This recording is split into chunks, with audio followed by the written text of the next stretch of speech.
Gentlemen, Yes? Yes. it is time. Adventure time.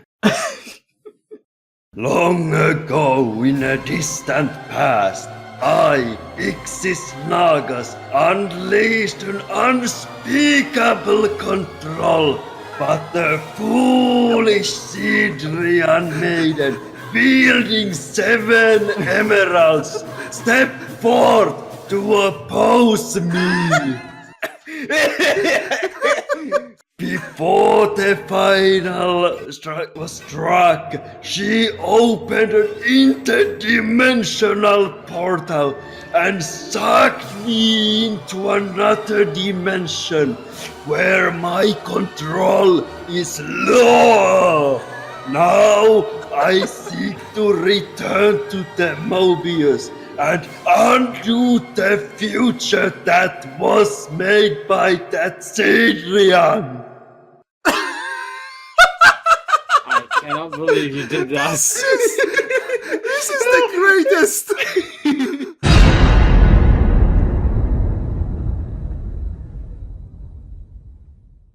It has been 3 years in the making. This project of mine, that is. And I must say, sadly, this has also been the lengthiest long-term project I've ever done. The reading and commenting of this fanfiction.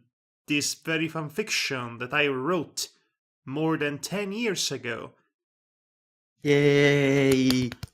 And thinking back, it's ridiculous that it took much longer to read this than to write this.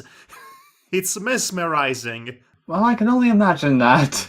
Anyway, yes, this is it, the final 2 chapters. Occasionally I still do receive comments on this. Don't we all? It is flattering, and also at the same time it is very depressing, the thought that some people have grown up with this fanfiction. I once received a comment, I do not remember from whom, but this certain someone said that they used to read this fanfiction and like it when they were much younger, so they grew up with it. And that really put me in a very bad headspace, because it led me to realize that this might very well be my legacy in the long run. This is the thing that I will be mostly remembered for on the internet, and that is the most egregious of thoughts, really. Yeah.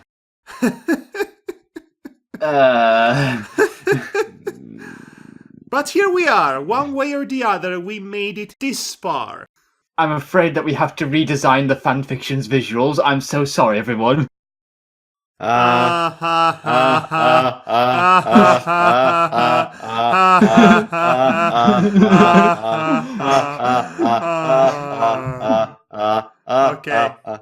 that's what enough. What a funny story they were. Okay, enough with that.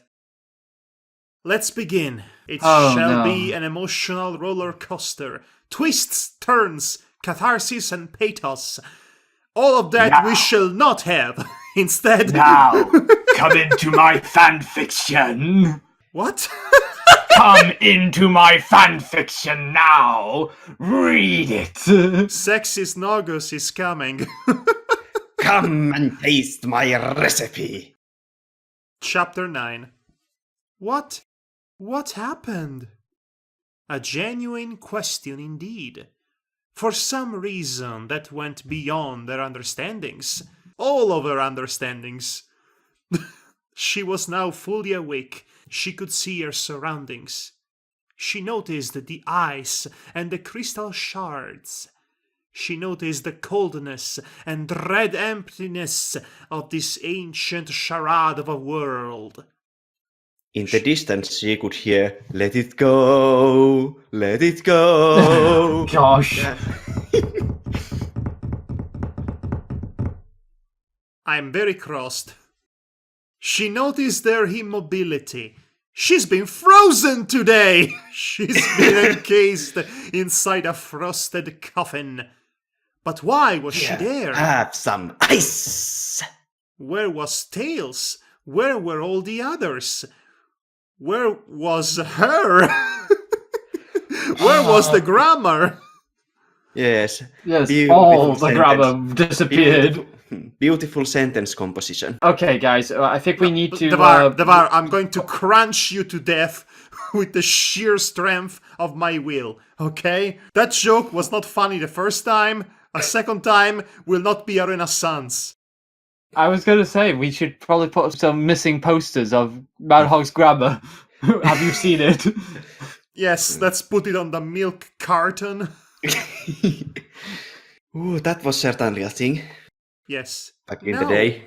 She didn't die, did she? She remembered the missile. She remembered the shining road.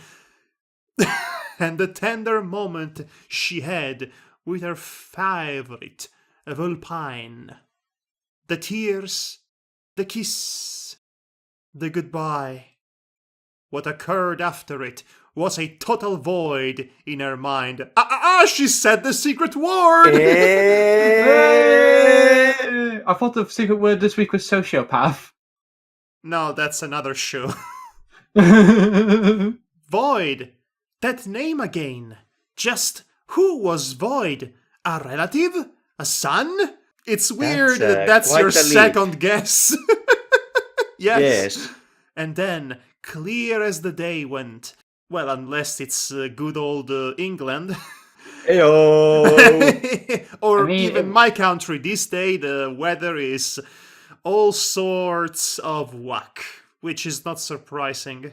Well, we have actually had quite a lot of sunny days here in Finland. See? What did I tell you? All sorts of whack! Except a few days ago when we had a snowstorm. Cats and dogs living together, mass hysteria. Everything Yay. came back in her mind. The numbness was gone. She became so numb. She could feel him there. Yes, that. She could see the truth. She's been tricked. Bamboozled, even. She's been lured into a trap by this ancient entity who lied to her, who said he was going to save her from her demise. Instead, he trapped her inside this pod against her own will. You will be forced to be my co-host in my podcast. And it turned out Sexus Naugus is basically kept her just in case for later he needs her for another story idea. It was going to be a cooking show. That's weak. She could still feel his laughter and maniacal blabbering going throughout her own skin, scaring her beyond reason. She needed to get out from there. She needed to breathe some air again. Most of all, she needed to see Tails again. Because she was alive! She wasn't dead. Yes, that's what being alive usually means. She could return to him and grow up with him, be happy with him, be her true self. A child in love, which sounds all kinds of gross, but okay. I Read like that. how you grew up with him, like past tense rather than grow up. Yes. Time has no meaning, etc., etc. Space is warped and time is bendable. Suddenly, everything started to shake violently, as if the whole place was about to vanish into nothingness. And then it came the light, and then she was in the sanctuary no more. Cosmo the Sidrian has returned to her own dimension, her own world, but she was still stuck inside the icy coffin? Right next to the chicken roast. Yeah, and she was like the last in stock. And a box full of cupcakes. Okay, so this is the home economics aisle next to the culinary aisle. And there you have the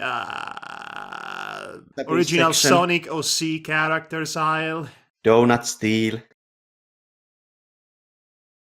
It makes sense as well because it's a shop. Although being incapable to utter a move, Her blue eyes could very well take a picture of the new location she ended up in. She could see... Uncapable. Well, it was nice. Capable. This word is incapable. Well, at least Ixes Nogos was nice enough to give her camera implants for her eyes. Okay, so I don't know what's happening here, guys. Last time we were on fire since minute 1. This time we are barely cracking an half-decent quip. It's embarrassing, frankly. Yeah, we need to crack the ice. I'm going to crack your skull, scoop up your brain with a scoop spoon or whatever it is we use for ice cream. Help me. She could see an altar, not so distant from where she used to be, and on the top of it, the biggest and most beautiful gem she'd ever seen in her entire life. Which wasn't much of a big deal since she'd never seen jewels before this one. And then Cosmo pulls off the mask, reveals herself to be Rouge the Bat all along! That's the twist. Well, yeah, that would be a good twist considering that... I'm going to steal the Master Emerald now! A great deal of power and raw energy was emanated from the Mastodon Green Rock. More power at the Mastodon Green Rock. That sounds like the name of a national park, doesn't it? Welcome to Mastodon Green Rock Park. Where the mastodons roam free. Also, the rock does not look like a mastodon at all. And it's not even green. Hey there, boo boo, have another picnic basket. More power than anybody could realistically ask about. And she felt it all too well, and feared it even better. Now she finally understood the true intentions of her impolite host. Sure, that's an adjective you could use to describe him. Yeah, that's definitely a right descriptor Very to describe rude. the main antagonist. He abducted me against my will and encased me into a crystal pod. How rude! And all for that just to steal a big gem. Yep. Honestly, Cosmos should have become a detective, considering she just had to take a look at Big Gem and realize everything that's been going on. Well, actually, she's not looking at pictures. She's actually there taking pictures with her eyes. The next Sonic spin-off, Detective Cosmo. Oh gosh. We need to be very, very careful about copyright infringement at Very this point. much so. If she could, Cosmo would have cried. What's stopping you? Somebody tapping on the keyboard, that's what. Okay, so breaking paragraph here. I'm very crossed indeed. If he could, Tails would have cried. You can stop using Ix's Nogu's voice. He's literally there now. I know, he's the narrator now. No. You Right. see, he's the author. The narrator is another entity altogether. He's the author and narrator. Now, listen, it's going to be confusing when you actually speak as him, because he is literally in this scene now. Well, fine, if you want to play it that way. If he could, Tails would have cried. Cried. Tears of blood! Cried like a little kid after seeing the boogeyman coming out from under his bed. I'm the boogeyman, and I'm coming to get ya! Instead, he stood there. Dad, where's my baseball bat? Oh god, I have to say this. Instead, he stood there, erect. Unable to utter a single movement. Well, I guess Sexy Snogus is doing his magic already. Almost lifeless. Petrified by fear. Oh, that rigor mortis is setting in, guys. Oh, certain part of him was most certainly petrified.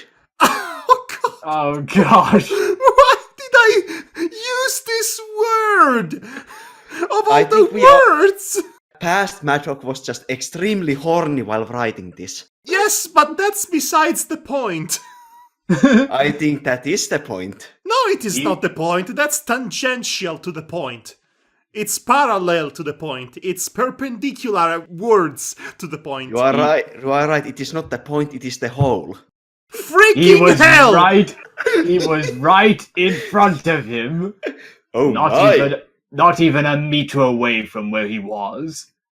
The sight of a genuinely scared soul pleased the old sorcerer, who hadn't stopped, not even for a second, to grin. His Yeah. unnatural, dead-like eyes fixed themselves over the terrified kitsunes. Tails was erect. While receiving such gaze, Tails had the sincere feeling that his own life was about to be sucked from his body. Oh, most certainly. It was no fun. Well, I know what you want to say, Icipal. Please No, I restrain am not going yourself. to say it. I am going to, in this case, we already had it enough with Tikal. Yes, we have. Let me continue. Ixix Naugus You mean sexist Nogus? started moving closer towards the statue-like kit, who braced himself. You are approaching me! You did this joke already last time! You are disqualified from joke making. Who braced himself, accepting the worst. Yes, I accept you, sexist Nogus. As you can see, I am erect. The sorcerer simply walked past him, completely ignoring the unwilling vessel of intelligence. His lifeless glare had found another object to suit his interests, the Iblis trigger. This is taking a weird turn. I'm not okay with this.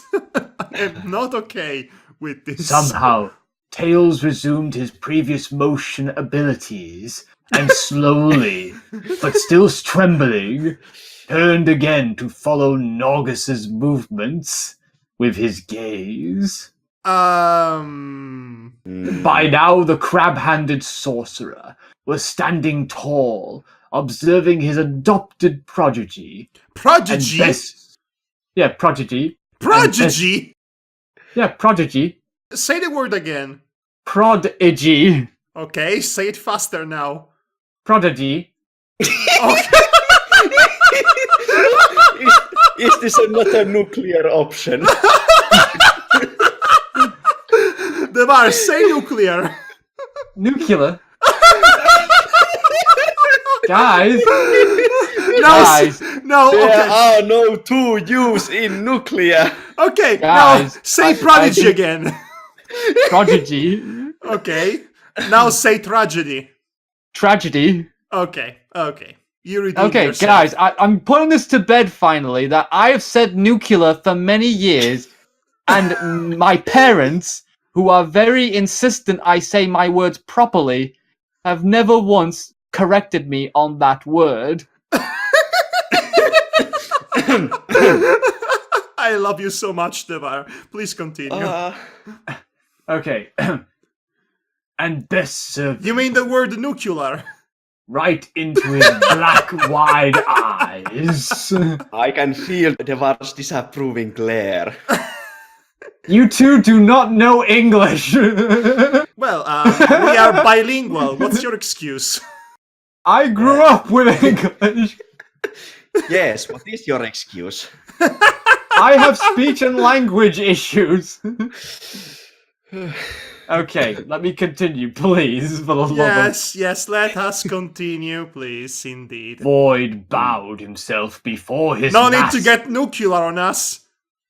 Void bowed himself before his master in sign of devotion and respect. You made it, master. I am so happy for that.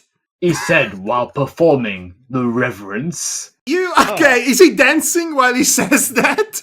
I mean, I was going to make that it's a dance number. Yes, it's an interpretive dance. Naugus seemed satisfied by the respectful gesture, and for the first time since his return to this planet, he spoke. And so am I, son. Imagine So my son. if that was his voice. Oh no! It seems that the helium concentration of this planet's atmosphere has increased since my last visit. Hey, Cosmo. I mean, Void, whatever your name is, son.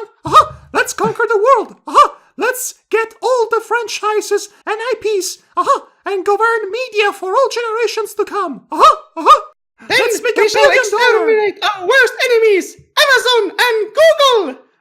But next step, we buy the Pokemon. And so am I, son. He had a deep, yet asthmatic tone that fitted well with his true age. Well, it's official now. You have to change your sexy Snorgust voices to be more asthmatic. You can rise now. Yes, you find my precious. I can't do Gollum, just so you know, so I'm surprised Neither you can think I. So I'm surprised you think I can do that. You both sounded like you had just swallowed a hedgehog. Can you do Gollum? Yeah! No, you can't. No.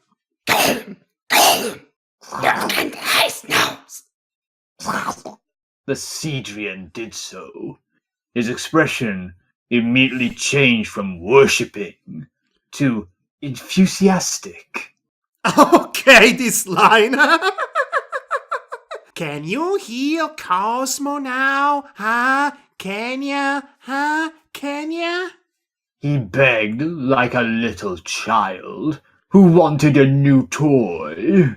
But Daddy, I wanted the new G.I. Joe, not the new Transformer. Tails' ears from the distance perched at this. What a word. He was definitely interested in the argument. I don't think they are arguing. But of course, young one. With this new recipe. Ixis started to say. Trust in me. Void in his mind was already dancing like an imp on springtime. The That seems analogies like are getting wilder and wilder. So you are telling me that is not a specific reference to some obscure cartoon? No, it's just about as random as it gets. Considering the bird thingy during when they were flying in Tails' Tornado X and the Mounties and Lumberjacks, I'll give this weirdness 4 out of 10. Anyway, Fair enough.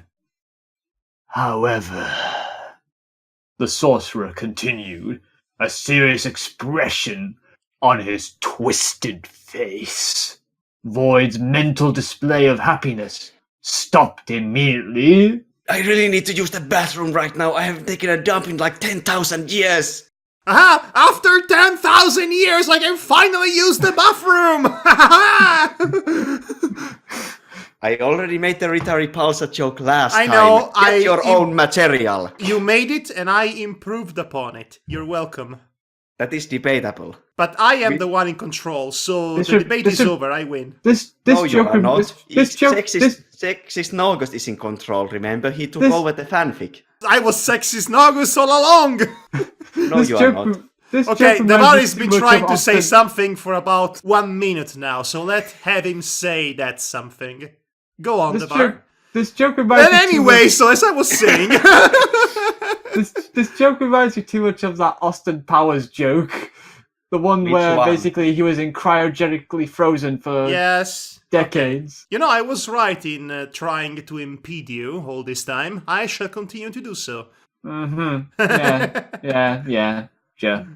Anyway, in order to successfully heal your mother from her disfiguring disease, I'm going to need your help, Void. The Cedrian put on a determined gaze. I'll do everything, my lord. What do you need from me? He mindlessly replied, You're laying it a bit thick. too much caught in his own eagerness for noticing his lord's sudden change of his facial features. Naugus put his normal right five-fingered hand on the plant boy's shoulder. Bad touch! Police! I need an adult. I am an adult. I need another adult. Void seemed to be a little confused by this act, but he still trusted his adopted father. He's been the Void one. adopted him? Adoptive father. It's a matter of semantics. He's been the one who took him under his protective wing. He's been the one who taught him everything. How to control his powers, and what to believe or not. Void would entrust his life to Naugus. Void was a chosen by nature, but still a mortal. And mortals make mistakes. He did. And Espio did!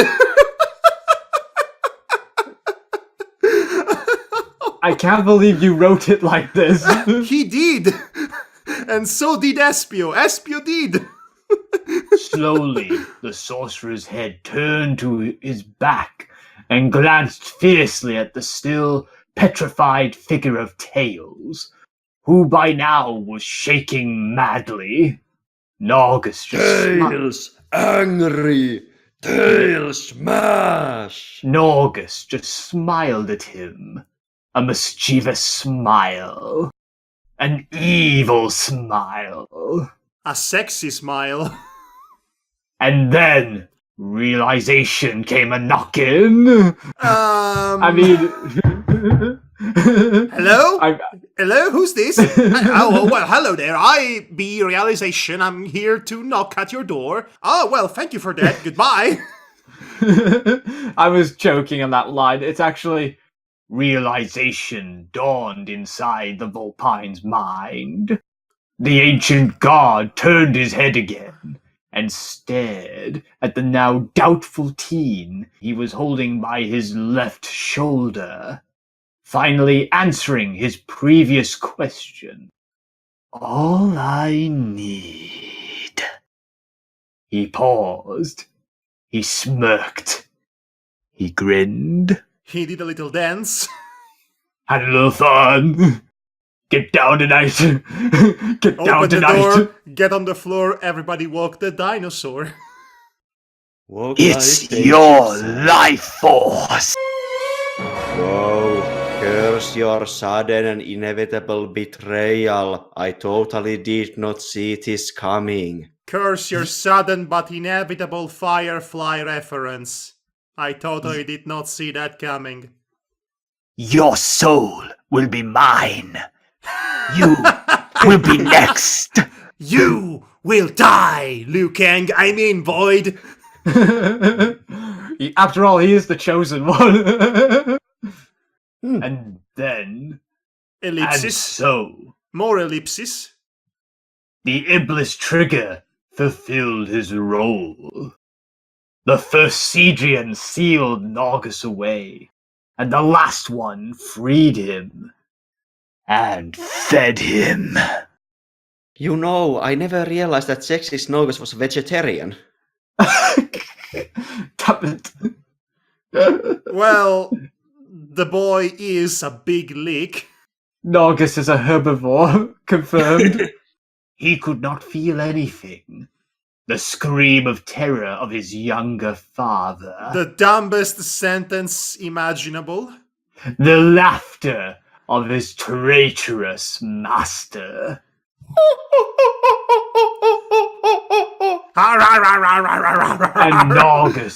And Naugus's huge clawed paw right in his chest. Blood. Green blood all over. Shouldn't it be sap? He could remember. It's not edgy enough if it's anything else but blood. Yes. He could remember that. It wasn't even painful. It was peaceful instead. Hello, darkness, my old friend. No. Not a good use of the song, no. He closed his empty eyes. A single tear came out of them. He fell to the ground, completely drained of his own energy. He fell like a dead leaf in autumn. Boo! Boo! Symbolism! And this was not a pun. Double boo! Double boo! Ooh, get off the stage! Once again, I managed to ruin a seriously dramatic moment in the same identical manner by which I did all the way back to chapter 2, part 1! By pointing out the pun or lack thereof! Brilliant! This has come full circle, hasn't it? Maybe a little bit. Oh my gosh. It's the circle of life. It's the circle of puns. Non-puns, you mean? The murdering hand was engulfed with the boy's vital fluid. Which sounds wrong now that I read it aloud. What the heck are you making me read? Its owner was still laughing, his lungs out of pure evilness. It's When just Taylor- so easy when you're evil. To see the devil's tips at me. It's just so easy when you're evil. And I do it all for free. Your tears are all the pay I'll ever need. I actually like that song. Demonox actually listens to that song a lot. Yeah, first, you are right. Second, I am not surprised. When Tails finally managed to understand what had just occurred in front of his young blue eyes. Seriously, you just stood there and did nothing. What the heck, man? Yes, what is this? Fate Stay Night?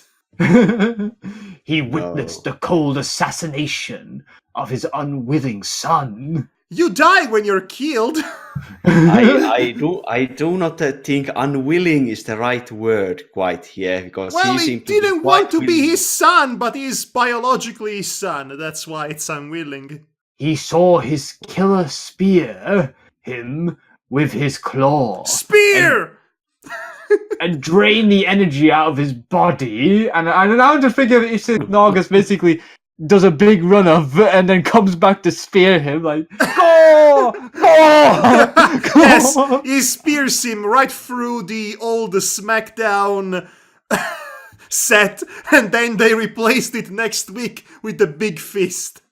Yeah. I was thinking he pulled Cell and drank him up.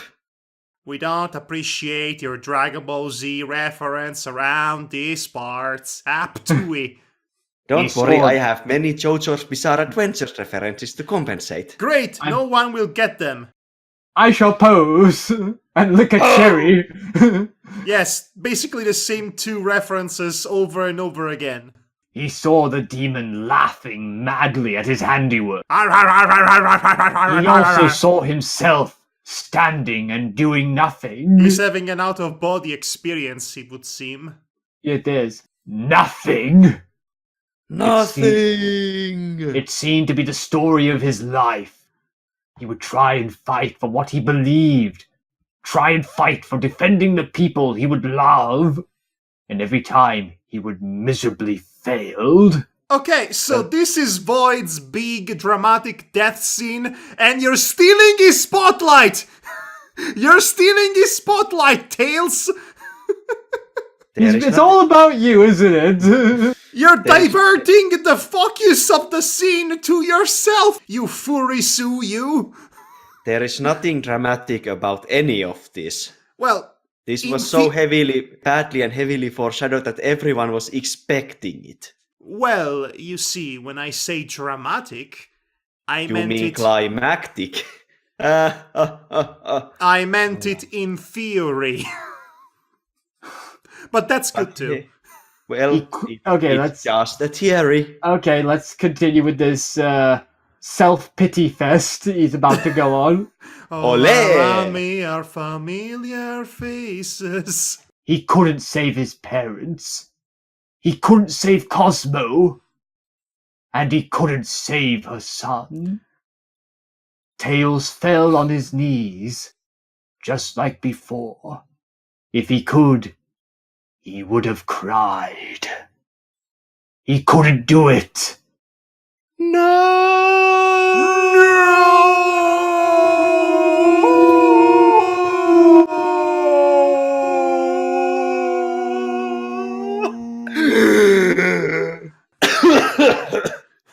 But someone could very well. Before Tails or even the bloody-handed Naugus could even register it, the sorcerer's body was suddenly engulfed by flames. Flames that Tails immediately recognized.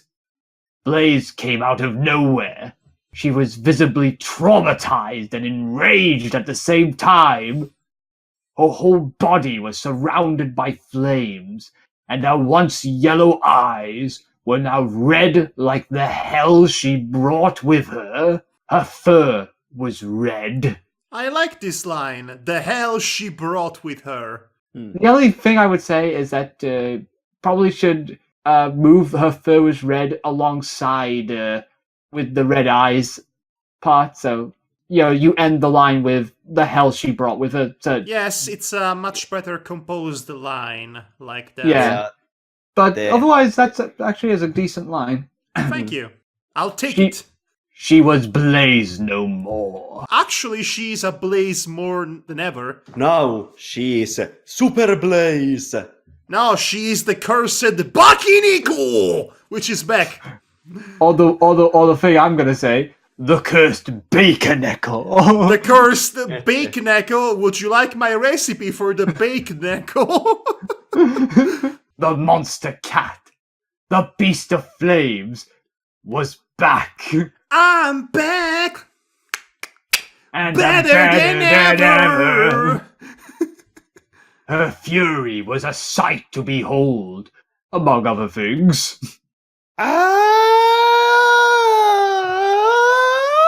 No, it's more of a war cry. And that wasn't? No. No, that was more That like was- that was more like a sick. That was more like a sick siren. No, that was like the stock woman scream sound effect. You mean the Yes. sound of a fire truck did not fit, considering the situation, how things No, are heating she's up? not coming to quell the flames. She's causing the flames. Fire truck, as in truck that is on fire. It cried, the vengeful being, while mercilessly. Mercilessly. Let's try that again. You're making me stumble. While mercilessly. This is the episode with nothing but mock device pronunciations. Let me try with my normal voice. While mercilessly. You're doing that on purpose, aren't you? I have no idea if I'm doing it on purpose. Usually I say this word quite well, mercilessly. Okay, while nuclearly launching. While mercilessly launching its fireballs to the already burning sorcerer. Devar, we are not moving on from this up until you say the word correctly. Mercilessly. I can say mercy. I can say mercilessly. Okay, mercy. Imagine mercy, the word mercy, and the name Leslie. Now combine the two, and what do you get? Mercilessly. What is this, a late night comedy show? Wait. Yes, well, technically it is, by the very definition. Devar, mercilessly. Mercilessly. Stop it. Stop it. You're doing it on purpose. I know you're doing it on purpose right now. Come on, you're just mocking. You are mocking. Devar, you are mocking our mockery of you. You can't do that. You cannot divide by 0. I mean, he is British, so he can. Since it is his native language, I guess he has the privilege. Okay, let me continue, guys. No, say the word first.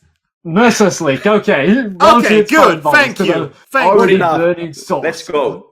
The sheer force of such blazing rage was sufficient to send the malicious entity far away from where Void's body used to be.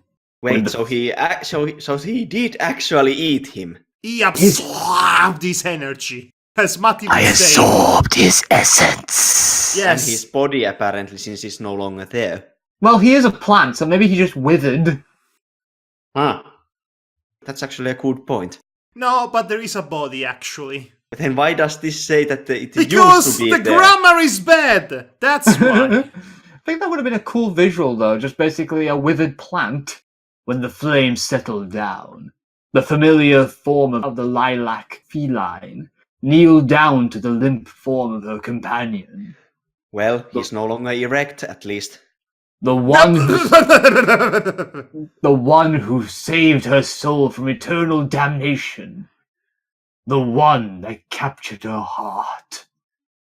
The one she loved. You would be excused if you forgot all about this romance. I didn't even realize there was one. Exactly. Blaze took one of Void's ugly excuses for a hand in her own. Oh, come on! He's dying! Can you cut him some slack? And cried. Tears descended down her feces. Oh! Oh, no. No, really. The real line is, tears descended from her now, bloodshot eyes like waterfalls. They are tears of blood. Waterfalls of pure sadness and despair. Oh, boo-hoo-hoo. Your loved one is dying in front of your eyes, and you are powerless to stop it. Oh, boo-hoo-hoo. Cry me a river. She can give him a good funeral pyre. You know, when it comes to emotional scenes like this, I wonder what's better. More subtle or more heavy-handed? I prefer it subtle. He's already dead, and she does not get some sort of catharsis. She has to live in a world without him. In fact, it would be even worse if his last words to her were, "Okay, babe, go make me a sandwich." Make me a sandwich, woman. I like bacon grill. Okay. She was too absorbed in her own pain to notice Ixix Naugus. Sexist Naugus. Also, you said X6 by mistake, but that's better. To notice Ixis Naugus's still blazing body right behind here. Yes, Hi, over he's there. here. He's here behind my chair. Do not turn around. If you ignore him, he might just go away. Not that she would have cared. Nothing mattered to her anymore. And nothing else matters. Da, da, da, da, da, da, da. But in the end, it doesn't even matter. I made a more classy Tried so metal reference. hard, and she got so far. He In stood the tall. end, it didn't even matter. Bow, bow, bow, bow, bow. I made a more classy reference, I think. So Madhog, stop torturing the cat. he stood tall and grinned maniacally, as if the flames that were devouring his flesh weren't even there. Ino sold the flames of the Bakeneko is so over. Ah, such superb fury. Something that I can admire, he said, while extinguishing the fiery threat with just a wave of his hand. That's why I wanted you to play a major role by making you burn your own kingdom. Da da da. You can't just bring the bad guy in to basically take credit for everything. Yes, that's exactly what I'm doing instead. Which is That is like always very terrible and lazy when that happens in stories. Sosuke Aizen level of taking credit for everything. Yes, Yes, Blaze, it was me all along. Yes, having your main antagonist as the source of everything bad that ever happened in your fictional world is not only a very lazy choice, it is also hurtful for your own fictional world because it removes agency from your characters and from their own backstories and situations. It makes the world feel smaller and less interesting. It's just convoluted. Yeah, just a bit of an aside, guys. To any writer who wants to write a good villain, do not make the villain out to be like, oh yes, I planned for everything that you did to be perfect to my plan. Well, Or even worse, in this case, where he did it because he could, because he's sexist Nagas and he can. Because he took over the author's position and is the new author. The closest time in which something like this would work is in the case the main villain is an entity like Lavos. But in that case, Lavos, the mere presence of it, is the one that shapes the world without it even trying. So it works in that regard. But Ixis Nagas is going out of his way to make sure everybody is miserable because it's funny for him. Yes. Anyway, let's continue. I would have said more, but I can't now. At this revelation, Blaze's cat ears straightened themselves. He now had her attention. His grin went even broader. That's right, my dear friend. That's right, my dear feline. Your curse, the Buccanickel, all your sorrows have been caused by me. It was me, Blaze. It was me all along. I was already made me. that joke. It was me all along. Do you have any idea how many times have we made that joke before you joined up? Too many to count. I've been observing you Part since of the your story. Yes. I've been observing you since your birth. You've been gifted with those powers, and I've just gave you more of it. He chuckled. Oh, I'm also responsible for that silver hedgehog's sudden madness. Oh, Sodov! It was fun to watch indeed.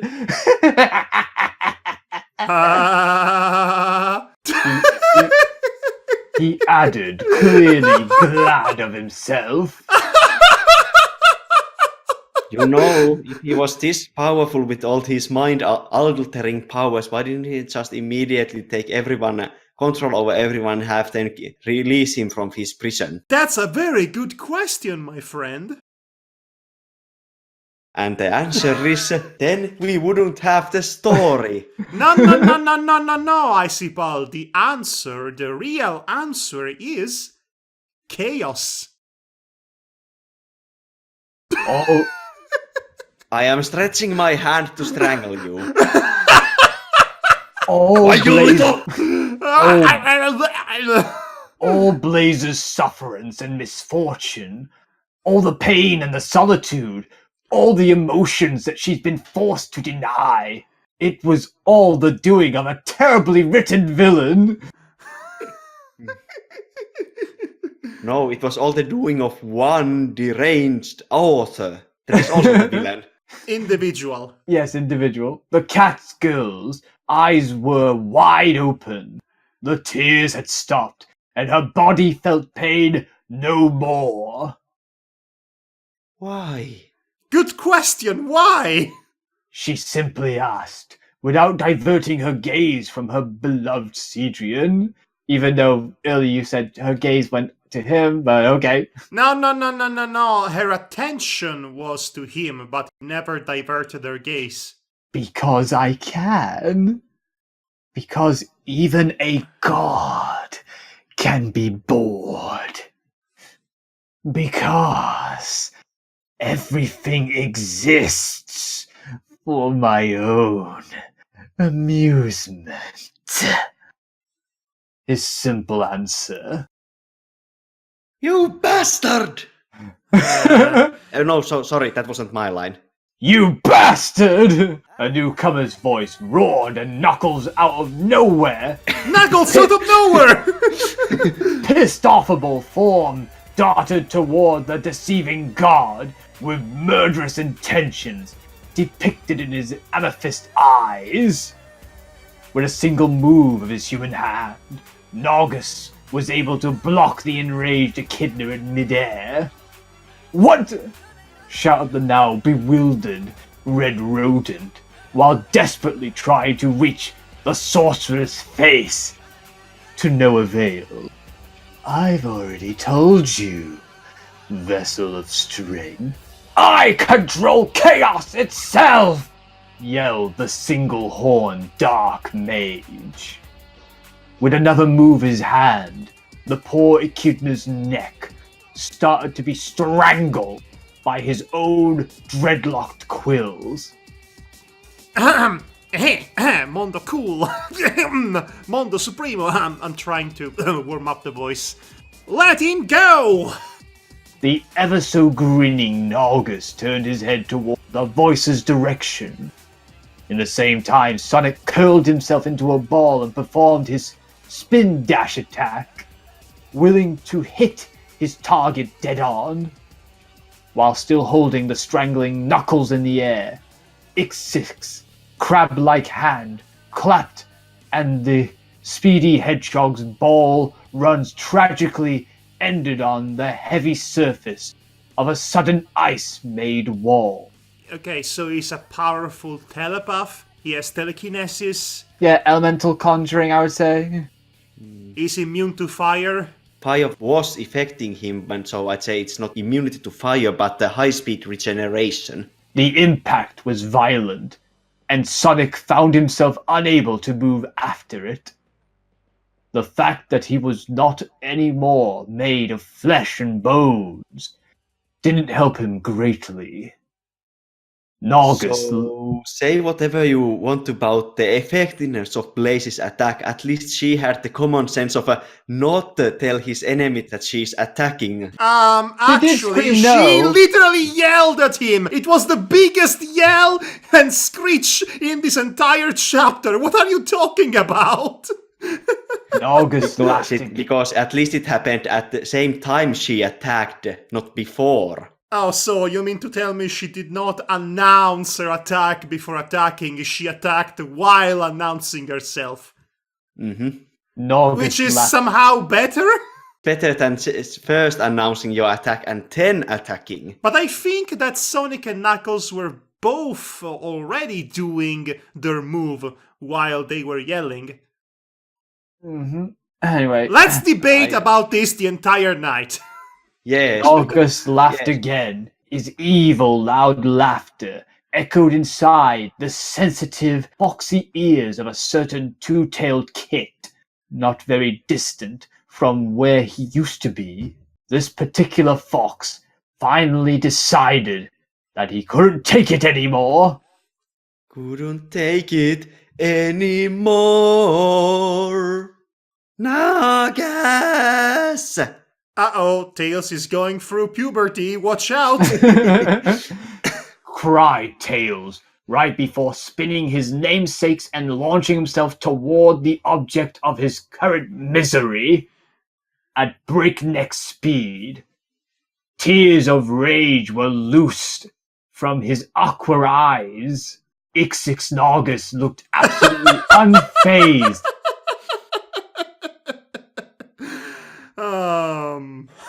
Ix6 Naugus. Yes, Ixtixnagus looked absolutely unfazed. The by var the boy. say Ixisnogus again. Ixtixnagus. There are no two X's in Ixisnogus. It says an X. I say Ixtixnagus. Ixis. That's what I said. Ixis. Okay, now you said it. Now you You said it people are properly. crazy. You know that, right? Listen, there is 2 of us and 1 of you. Yeah, 2 of you whose language is not English as first language. And yet I speak it better than you, apparently. Ooh. Shots fired. Shots fired. Well, not in this fanfiction, clearly, but Look. in general. Looked absolutely unfazed by the boy's outburst, and with a simple blink of his lifeless eyes, Tails' body froze in place. Literally. Cool off, fox boy. Only Guess he is now fully erect.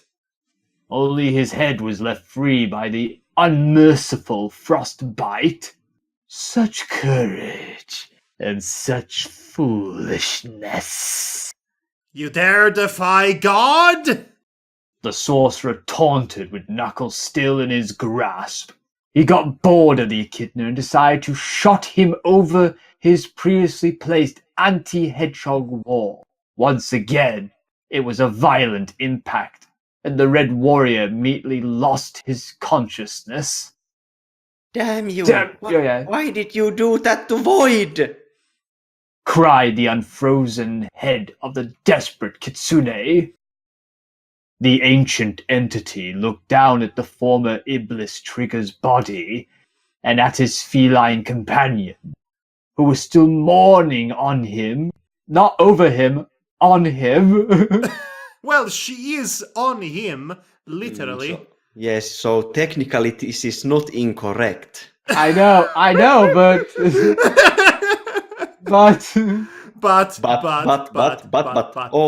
There are many scary buts. Why are we roasting the var so hard tonight? I don't understand this. I guess we grew tired of roasting you during the previous episodes. Oh, touche. The demon then looked back at Tails again, answering his question. Oh, he's polite. But no, we established he's very impolite instead. You should thank me, vessel of intelligence, for I am going to save your precious love from the premature embrace of death, he solemnly pronounced. Tails was dumbfounded by that remark. Naugus continued.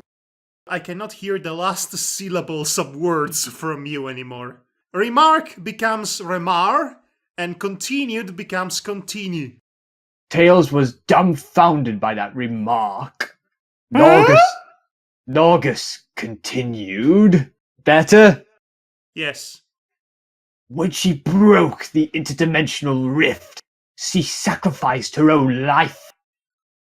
Therefore, in order to survive, she needed a new one from someone like her. He smirked.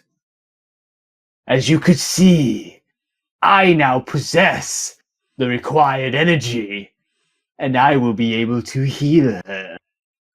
And after that... Well, that's where Sexy Snoggles comes in with the recipe for love. I bring the recipe, the love girl. His eyes glowed in pure eagerness. She will become my bride. She will become my bride? I was joking! And rule this world at my side. That's completely out of nowhere!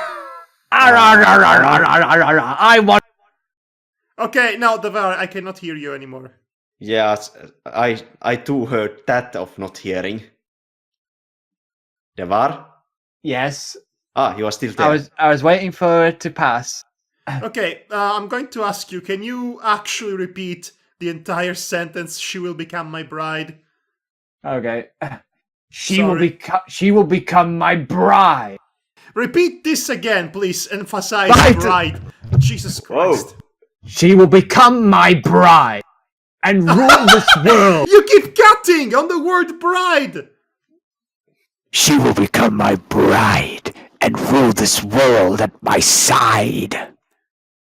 Okay, I definitely Whoa. did get that one. Now there's a voice to read some creepypastas. Arr, arr, arr, arr, arr, arr, arr. This is the most bewildering twist imaginable, and it's absolutely out of nowhere. Why? I don't get this. Why? Mr. Steal Your Girl much? This is I mean, so dumb. considering that he is the author now, he could just do Thanos and create his ultimate perfect bride. I love my OCs, so I'm going to just pair myself with my favorites. Oh my gosh, I just realized Ixis Naugus is inserting himself into the story. He's a self-insert OC, and he's the ultimate enemy. This is suddenly brilliant. I love it.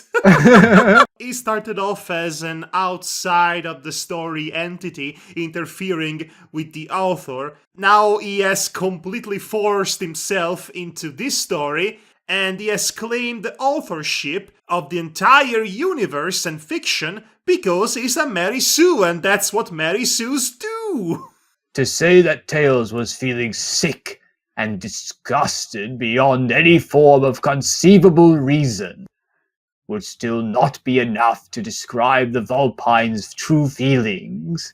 In that moment, he was desperately trying to free himself from the ice in vain. By the way, Fox, Oh, here we go. she never visited you in your dreams.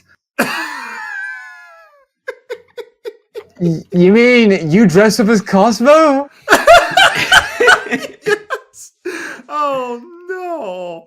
Oh no, he's like the tall man in the very first scene from Phantasm, where he pretends to be a hot blonde and then kills a guy while having sex.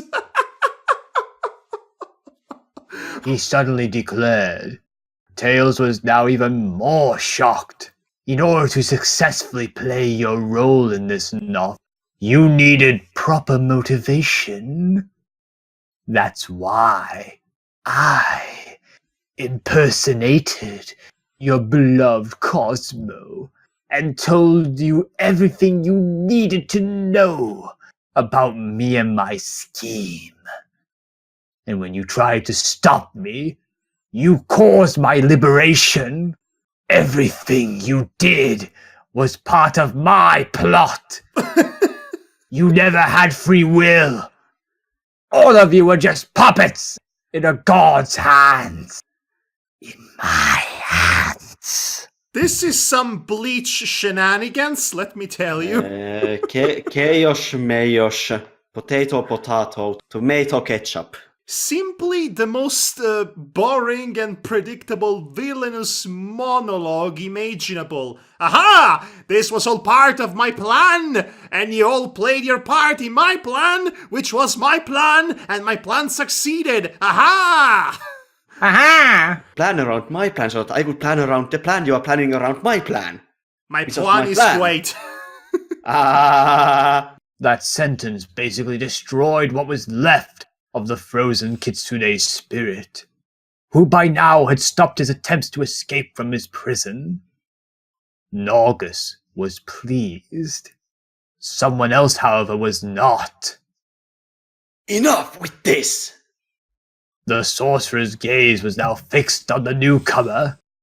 A new challenger has entered the ring. Ah, Shadow the Hedgehog. Too bad you weren't a part of Smash Ultimate. You want to... I'm pretty sure he's an assist trophy, Yes, well, he was in one of the past games. at least. I was starting to wonder about your sudden missing. Sudden missing what? Ellipsis, obviously. Just sudden missing. No, he said it missing? casually. Ha! He casually found him. The black and red ultimate life form wasn't impressed by the mage's fake display of concern. It's rather difficult to find your way on this island without chaos control. He sorely replied, disposing of the 2 lifeless emeralds is used to hold. He's used to hold. Brilliant. What can I do for you? The other asked. You can die. You have a debt with me, Nagas. You promised me to revive Maria. Oh wow! Maria! Wow. So. Yep. All this time. So Shadow. Okay, this is quite bad because Norgus wants to revive Cosmo. So there's only one soul to go around. You know, Shadow, you just saw how he was repaying Void his wish to revive Cosmo, so you might have wanted to think twice before expecting Ixis Norgos to fulfill this bargain of his. Maybe you should have not agreed to this in the first place, but... Now that's just crazy! I mean, who wouldn't trust a guy looking like that? He didn't even know how he looked like, honestly. Okay, let me continue.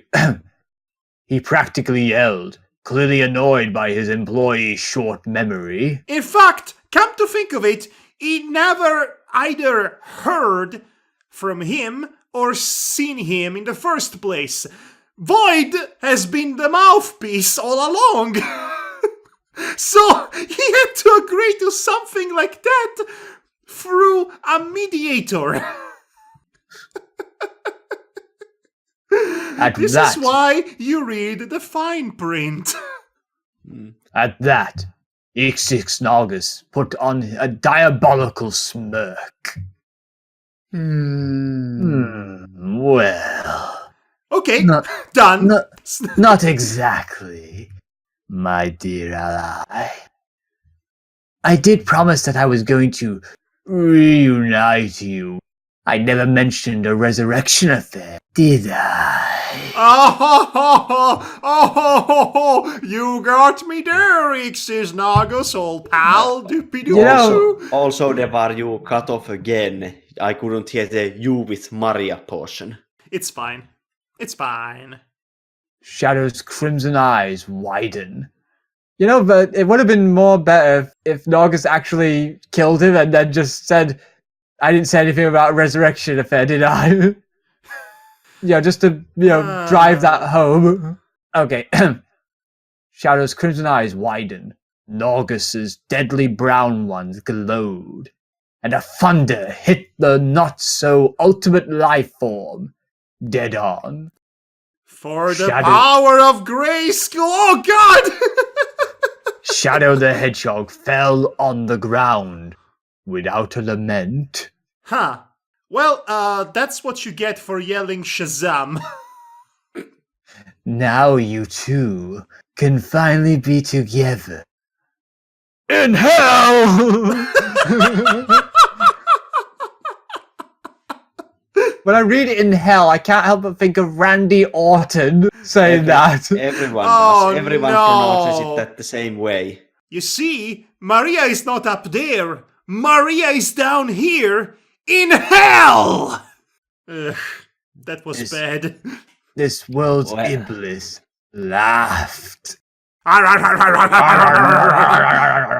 Next part. Okay, I'm just going to put the microphone off my leg. That was a very long paragraph. Yes, I might need a long break, maybe. The next part of Tales Saga, Part 4, Shadow the Hedgehog versus Doom Guy. Something went horribly wrong.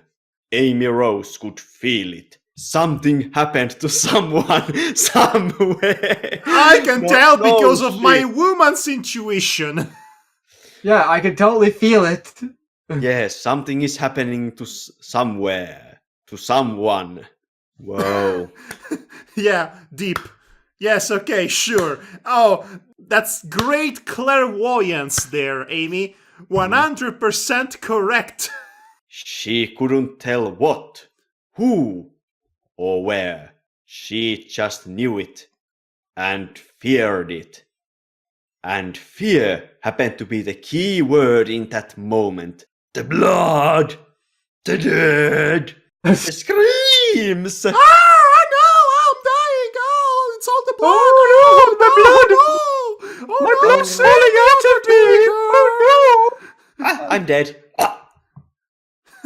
All right, there was a war going on in the background. Yes, That you... has nothing to Yes! do with the Ixis Norgos plot. Yes, there is a war going on somewhere with someone in it, and we almost forgot about it, didn't we? no! I didn't. I was wondering when it would come up or what point it would have. It was hard to forget because these two plots are completely unrelated to each other. On the surface, maybe. Yeah, don't try to make this deep. Keep reading, that's all I'm saying. She was surrounded by all these contorted faces and twisted corpses. In the middle of this conflict, her mind has isolated itself from the rest of her body. She stood still inside the battlefield, covered by blood, both Rabatic and Mobians. Wow, even the robots have blood.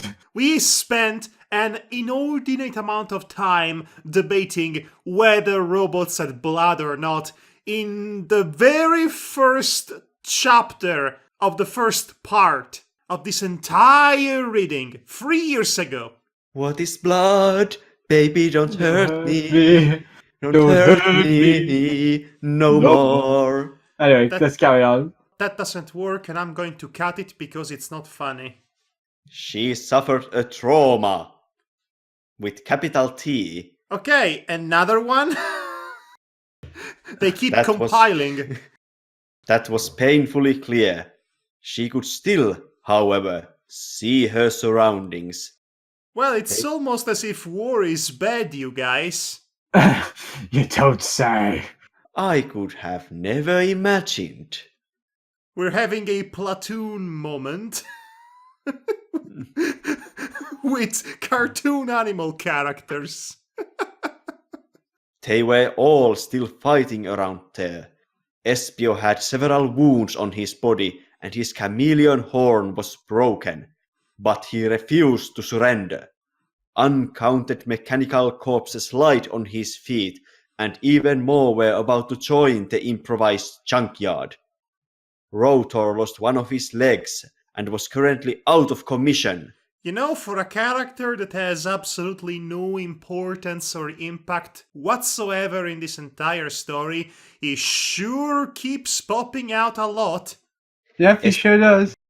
Yes, especially after you said that after giving Yes, right to I Amy know. and Espia, he was not going to appear again. I know, I legitimately forgot what else he was going to do here. Can you blame me? Yeah. No, you can't. I can, but I won't this time. Oh, gee, thank you for that. How magnanimous of you. Let's continue, guys, please. I know. Amy Rose tilted her head to see the sky. As if on cue, the rain started to fall, giving to the scene its proper tragic tribute. I thought for a second she spotted the Teletubbies' son. Ah! No, instead the rain volunteered as tribute. Okay. Thunders cracked all over, some of them even hitting many of Eggman's robots, and the unfortunate beings that happened to be near them. All in all, nothing would have changed the fact that the resistance was losing the battle. That's not good. Who could have ever seen that coming? What with all the secrecy surrounding this plotted assault? Yes, it's not like they aired it on television or anything. No, Yeah, alright. not at Detailed all. plans. Not at all. They didn't advertise enrollment campaigns for it. GUN has been able to destroy the perimeter's defenses of Robot Tropolis, but the Doctor's army was still too great to overcome. They were outnumbered and outmatched. They were starting to retrieve. You mean you mean to retreat? Yes, I'm pretty sure that's what you were going to mean. In the midst of that mess, Sally Acorn had one thing in mind, and that was her son. She could not communicate with him via Fristcom from where he was, and therefore she couldn't know if he was fine or not.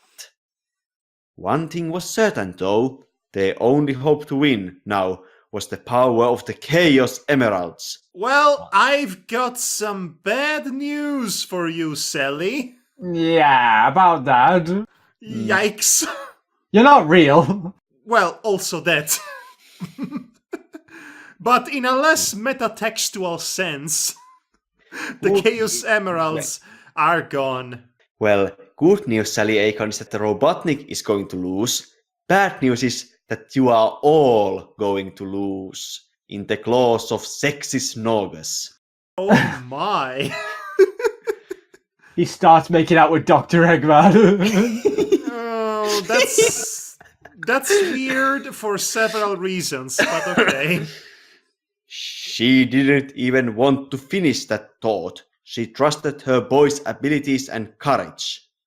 And just like she promised earlier, she would have been alive for his return. Chaos be with you, Tails. She prayed before resuming her escape. Yeah. She preyed on the innocent. She preyed on the innocence of her son. Because seriously, it's like spelled Preyyed, not without the A. well, I mean, she would have been alive. well, at least I know how to spell nuclear. Good night, everybody. Or XX. Okay, seriously, enough with that. Poor Devar. He doesn't deserve it. He's such a sweet cinnamon roll. Hold on, wait a minute. You ruined the cupcakes for us. He deserves everything. Oh, that's coming his way. He replaced those cupcakes with cinnamon rolls. No, he replaced them with a recipe for disaster. Now it's your turn, Madhog. Yes. Ix's Nagus were still laughing when he said what he said. I'm trying to imitate Matti. I don't know if it's obvious. I'll be at the Master Emerald's shrine if you need me. And so will Cosmo. Farewell. Why don't you just kill them? You killed a third of them Shadow. already. Because big bad guy, arrogance, the hubris, what have you. He already killed Shadow and ate Cosmo. Shadow No, sorry, was... Void, not Cosmo. Blah. Well, Void needed to die for him to marry the plant. And Shadow, well, let's face it, is Shadow. He deserves to die. On a principle. And then Mephiles wakes up. And he Yeah. changes the tempo.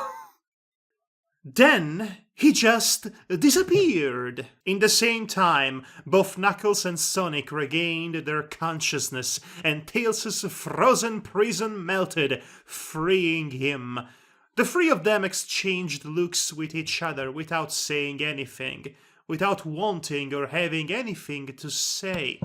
Their sore gazes spoke for themselves. Then the group diverted its attention over the seemingly carbonized body of what was once the most feared and misunderstood being on Earth. Now I'm pretty sure he was very transparent about what it was. Yeah. And on the two lonely figures right in front of them. Tails immediately darted toward the morning blaze and dying Void. The return of dying. Yes, but still no definite Ellie in sight. Sonic rushed to the blacker hedgehog's side instead. Knuckles decided to stay where he was, giving them their deserving space. He knew... Space! Yes, the abstract kind of space. He knew that his innate healing powers would have been useless this time. Oh wow, Knuckles! It's almost as if the power that defines you is completely useless in general! You are all so useless. After all, he couldn't do miracles, so you mean to tell me he's not even going to try? At the very least, try? Usually people in these movies or anything would try. Nah, trying is for losers. Sonic? I mean, Knuckles should just go and punch the death out of them. Imagine if he... Okay, can you imagine if that's the way he heals people? He punches by the punching wounds them. out of them. That would be too good. I would love that. That's legitimately clever. Oh, I see, you're wounded. Let Dr. Knuckles cure you. Punch! I mean, there was that one tabletop campaign that I follow where one of the NPCs is so good at punching that he once punched alcohol out of booze. Okay, that seems very amusing. Sonic kneeled in the vicinity of his son's body. This is a very solemn and sad moment, you guys. And then Knuckles farted. Clearly desperate about his departure. Their departure. In one single shot, Nogus killed both the Dark Brothers. What is this, Skyrim? Dark Brotherhood or something? Both Mephiles and Shadow were gone. Or so he thought. In his fatherly despair, we are still talking about Sonic here, he didn't even consider the idea of checking the hedgehog's pulse. I really wish I could cry, muttered to himself the roboticized, fur-covered hedgehog. He then slowly raised and looked behind him, over the small group of 3 persons not too far from where he was. Somehow, Void was still alive. Oh, come on! Oh, come on! This is the longest death scene ever. Not for long, though. Promises, promises. The holy head in his upper body has been a lethal shot. Green blood was still erupting from it. Kill Bill style. I like to think that Blaze was on top of him this whole time, and the blood is erupting like a volcano, so she gets splashed by it every few seconds. Yeah, pretty much like Kill Bill style. He slimed me. He's he's he's this again is wee wing sight. Yay! His viewing sight was starting to abandon him, but he could still recognize the 2 figures that were there for him, desperately trying to alleviate his sufferance. One was the unmistakable silhouette of her feline companion, his best friend and confidant, and, as he finally realized it, the woman he loved with all of his might. Wait, you mean to tell me you didn't realize that before? Okay. Not with all of his might. Well, I guess Only only, with some half of his might. might. About half of his might before. The only one who understood him and cared for him, besides the other one, of course. Oh, and speaking of which, here's the other one. On his left side was the now tearful figure of the 2-tailed kit that claimed to be his rightful owner, father.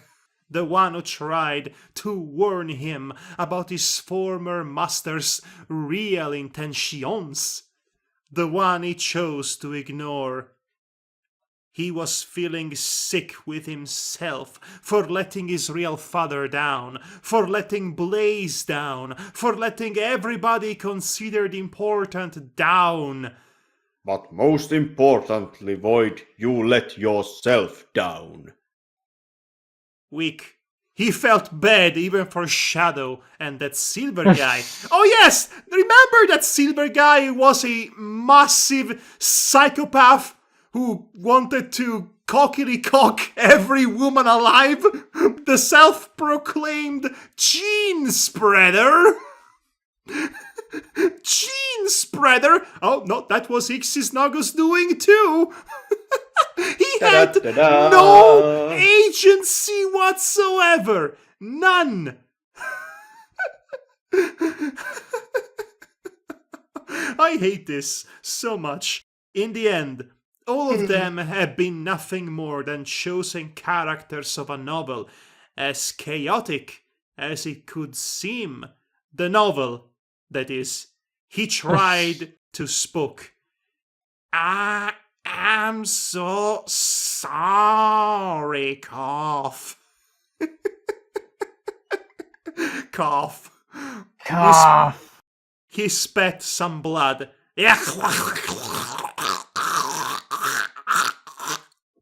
No, don't force yourself. Seriously, don't force yourself. We'll get you some good fertilizer to plug that hole. You are standing Guys. on me. I can't breathe. Okay. Serious, solemn moment. Tails pleaded through his tears while holding his son's other free-fingered hand. His poor excuse of an hand, you mean? What is with this fascination with the fingers? I was just pandering to my female audience. Oh, I'm not gosh. even joking, because somebody actually wrote a Twilight-style AU fanfiction starring Void and Blaze, inspired by this. The words "oh dear" come to mind. Please, save Mother! Save Cosmo!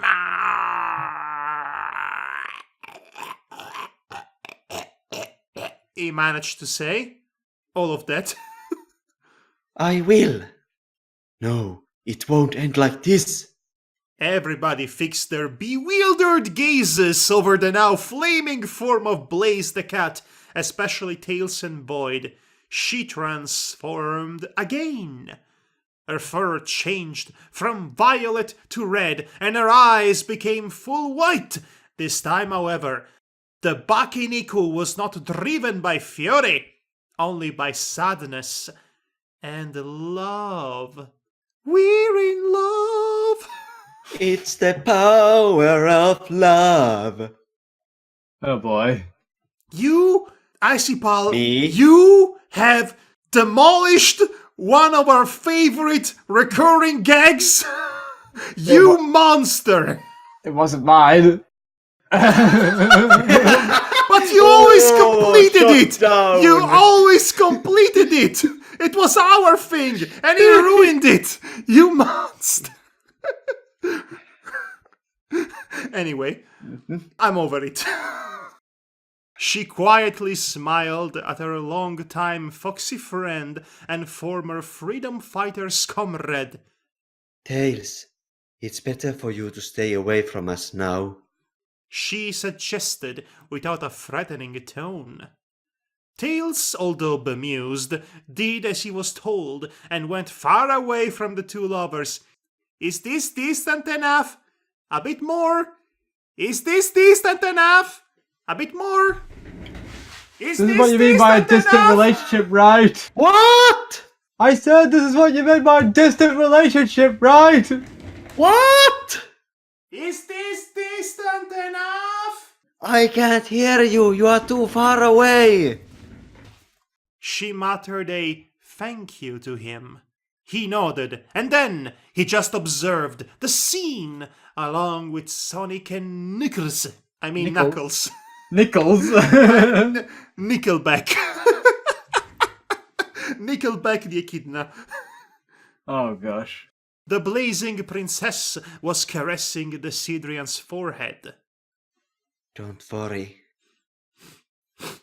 she said while the flames started to encircle the both of them. We will remain together, my love, no matter what! She sweetly reassured. Void smiled at her, and his black, namesake eyes were shining with new refound strength and will to live. As in, to go away from her. Blaze, you are so hot. But I am a plant. Blaze, you're burning me up. I entrust my own soul to you, Blaze. He replied with conviction. I love you, my fiery princess, he concluded. I love you too, my charming prince. And with that said, their respective lips united themselves in a sweet and quiet kiss that would seal their unique love for the ages to come. We finally got the mouth-to-mouth action. This is... Right? I'm actually surprised Norgus would let them have this, considering he's the author now. I know. And the jackass. I know. Oh. Also, a romance, a unique love that shall live on for ages to come. Yes, this whole romance, the most developed romance in the entire fiction. Indeed, indubitably. Developed romance. No, it's not! I was being obviously sarcastic! I mean in general. Has there ever been a developed romance at all? There has not been a single good or well-developed romance in this entire fanfiction, but this one less than ever, and yet I give it this old scene, this old mother scene. By now, the flames had already embraced the two soulmates, and once they were dissipated, nothing was left of the two of them. They were simply gone, escaped from this reality, left for a different place or dimension in which they could finally be happy. The blazing princess and her charming prince, alone together, forever and eternally. Debar, remember that Blaze-centric interlude we read a while ago? Yes, I remember that. Well, this is the payoff for all that. I hope it was worth it. Not really, no. No, it was stupid. Moving on. Only three remain. The original trio, the vessels of intelligence, strength, and speed. The three main players of the story. Oh, you're right. We've gotten rid of all the side characters. In the minutes that followed the latest tragedy, Tails, Knuckles, and Sonic had little time to none for doing the following things. 1. Mourn about the recent losses. 2. Recover their collective determination and will. 3. Play Undertale. Retell their own versions of the whole plot from their point of view to each other for no logical reason. Then again, logic was not key word here, as we already know. 4. Please consult 5. 6. Profit. 7. The heroes venture into a dark forest. To know what happens, go to page 9. 9. There is no 5 through 9. Sonic and Tails told Knuckles everything that happened to them. They told him about Sir Charles as ransom, Eggman's plan, the truth about Sonic's origins, Bonnie Rabbit and the hot sex they had, Snively and the hopefully last assault to Robotropolis. Tails even mentioned the infamous woodcutter and the Mounties chorus. Why do you feel the need to mention that to everybody? Why? Why is this an important plot point? Seriously, why is this an important plot point? Don't answer, it's a rhetorical question. Because we need the comedic downtime after such a dark and tragic and heavy scene. Sonic nodded. Knuckles blabbered, probably because of the astounding news he just received. Or maybe because of the Mounties, who knew? Survey says. Then it was Knuckles' turn to tell his tale. Oh boy, that's one hell of a tale, let me tell you. He told them about he arrived on the island, found the hidden palace and the Master Emerald, the truth about Ixis Naugus, the Chaos Emeralds, the four mages, including the story between Merlin Prower and Gaia Earthia. We want all the details on that romance. The roles of the vessels, his recent demonic possession, everything! Oh, and Tikal, too. Well, he wisely omitted the part where he got Tikal's recipe by and his baffling encounter with Ghostly Fang. Well, Ghostly Fang. It's easy to imagine why. Yes, it is very easy to imagine why, thank you. Sonic was mouth agape. It's almost as if those details aren't relevant to the predicament at this point. Unlike the Mounties and Woodcutter, apparently. You really needed to mention those, didn't you? Actually, he needed to mention those because it was through them that he received plot directions. You do realize something, right? I realize many things. You would have to be more specific. It was Ixis Naugus who put those Mounties and Woodcutters into Tails' head. I mean, yes, obviously. Okay. Because it's Ixis Naugus and he does things. Tails was simply shocked. At the sight he had seen! Tails was shocked!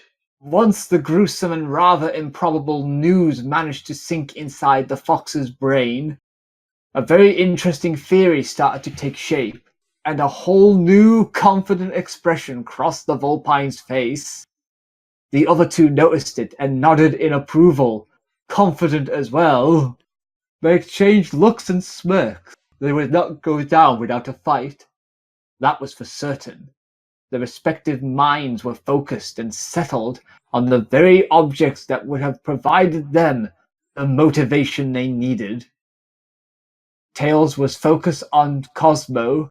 Not even in his wildest dreams he could let himself hope that one day he would have been with her again, and hug her again, and kiss her again. This keeps escalating. And get her recipe again. and makes another void again. Oh gosh! Well, actually, you know, Void disappearing from this reality is very convenient. But in order to do so, he would have to deal with one nasty obstacle. The evil sorcerer that threatened not only his soulmate, but the world as well. The threat of Ixis Naugus is that he controls reality and therefore the world. He wants to conquer the world. He was very explicit about it. Well, yeah, but he also wants to marry Cosmo. Well, because she is going to be his queen for some reason, revenge or something. I mean, what are the other options? Well, he can marry Tails. Sonic, as I said, what are the other options? Sonic? I mean, it's a win-win situation. Knuckles? Sonic wanted to win, to survive this battle so he could come back to her. That sweet, hot example of feminine specimen that Bunny Rabbit was. That's one way to call her. Sonic the Horn Dog. Sure, he would have to tell her the truth about him. The fact he was not a Robian like her, but a full roboticized hedgehog with fur. But the simple fact of thinking about her perfect slender body gave Sonic all the will he needed. Guys, let's check the motivations for each and every character here. Let me first read Knuckles, and then we can do that. Yes. Oh no. Oh, no. Oh, yes! Knuckles' mind wasn't troubled anymore. He has finally realized his true feelings about her sister, Tikal. He loved her. Not in the usual brother-sister way. He really loved her. Why? And physically. No! And he That's could not not... how that works! And he That's could... not how it works! And he could tell the reason of this passion. This forbidden passion. Then again, as we know, emotions and feelings have nothing to do with reason. I mean, Ixis Naugus made you do it, so... So yeah, sure. All your loves are real because Ixis Naugus made you all have these romances. I mean, he is right now making them feel this determination from their loved ones. Also, Yeah. so... Okay, so Tails is like, he wants to save his girl. Sonic just wants that poon. And Knuckles... Knuckles is a combination of both, but his girl is also his sister. Knuckles, I think we need to talk. We need to send you somewhere. Knuckles, you are traumatized and you are a victim of abuse. You think you love your abuser, but that's not love. That's just toxic. Finish Okay, this. what do you think this is? Ask Princess Molestia. Ugh. Yes, that existed at some point. I know. I know it existed. Ugh. Certain things just happens, including Sure. Molestia. Wait, certain things, just happens. Okay, sure. Despite what people like Naugus want us to think, control and order are not everything in life. Also making cupcakes, sweet, sweet cupcakes with your own sister. Yes, and that sweet, sweet icing. Oh god. I am not enjoying this. Oh, you're enjoying it. You just don't Your, accept it. your mouth says one thing, but your voice says another. I know, and I hate it. Despite I just think like that. Even in the perfect form of and structure of a well-written novel, Which this is not. where everything is already decided by its author, its God, Oh no! there will always be chaos. Guys, I am dangerously close to David Cage levels of pretentious here. Don't worry, we don't hold that against you. Oh, right. The chaos in the author's mind when he suffers writer's block. Restart, please. The chaos in the author's mind when he suffers writer's block. Your What? words keep cutting off on my end. You can't say block, you can't say mind. All I hear is mine and blow. The chaos in the author's mind when he suffers you a writer's mind? block. Jesus! Or when he has to deal with his own emotions I didn't realize we were in a Frank Miller comic. and feelings that his works demands. The sickening fear that a single line could very well ruin an entire chapter, if not the story itself.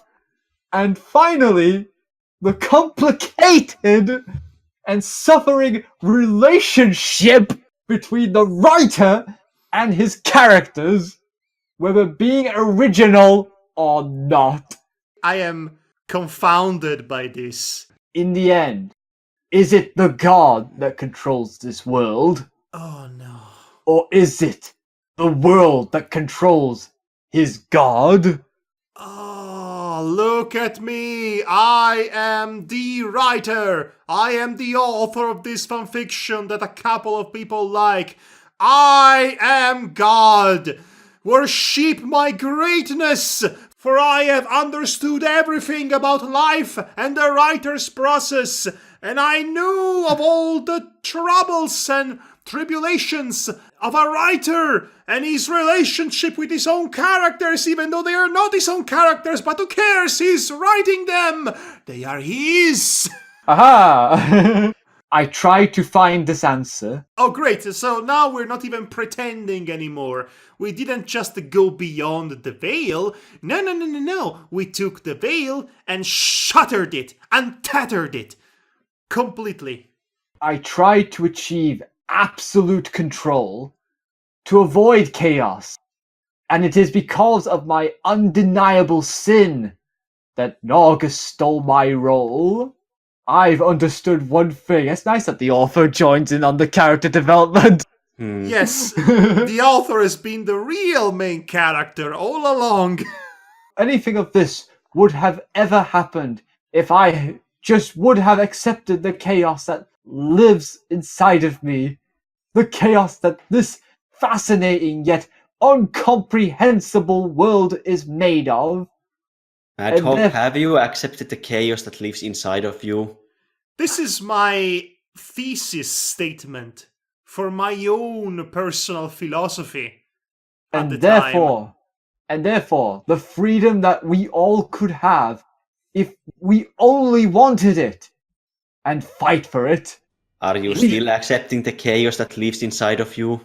We should Freedom! we should all fight against all those Eggmans and those Norguses that want to enslave us and negate our freedom. This is happening! I did not expect this Sonic says portion. Negate the endless possibilities of chaos, and all in the name of their precious order. Down with law, down with order, down with world governments, long live chaos and anarchy. Am I doing it right? No, the same freedom that these three characters, along with all the others, have been battling for in the past, and will continue to battle for as long as they can. All I can do for now is to narrate their gestures and hope for the better. And so, Tails, Knuckles, and Sonic darted toward the hidden palace, and Ixis Naugus, ready for the final battle. This is The final battle. Go, guys, for what it could matter. I'm still with you. Go get him. Together, you can. This is bollocks. Absolutely. This is absolute, uncontrollable, unchecked, unbridled, egomaniacal bollocks. This is like watching a film by Lars von Trier when the freaking director realizes how pretentious he is, and then he becomes pretentious about how pretentious he is. This is several layers of self-centered narcissism. This is Lars von Trier tier. Lars von Trier, if you will. Levels of pretentious. Unbelievable. Truly pretentious. There are no other words to describe this other than pretentious. That word was never more appropriate for anything than this moment right now. Second to last chapter before the end. This stupid Neon Genesis Evangelion ending.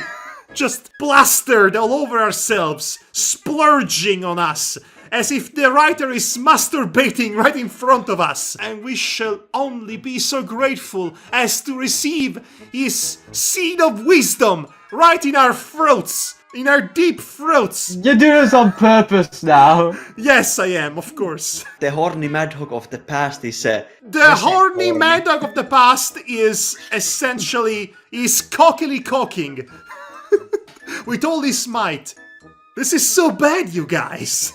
Yeah. Stop trying to force feed us your recipe. Yes, no one wants to see your batter.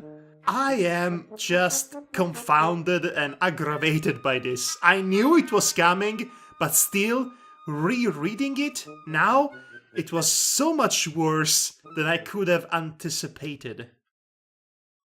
Welp. Okay. The next chapter is much longer than this chapter, actually. I can see that. Oh. Do you want to postpone this for next time? It took us a long time to read chapter 9 and chapter 10 being the great conclusion of everything is a lot longer than that. So I propose to do this. We shall reserve the reading of chapter 10 for next time, and that is going to be the true grand finale of Tales Saga. But I'll tell you what we're going to do instead. We are going to read all the reviews of this story up until chapter 9. Oh boy! Holy gee willikers! Oh, yes. Okie Yes. dokie, Dr. Madhog! We are going to do that right now.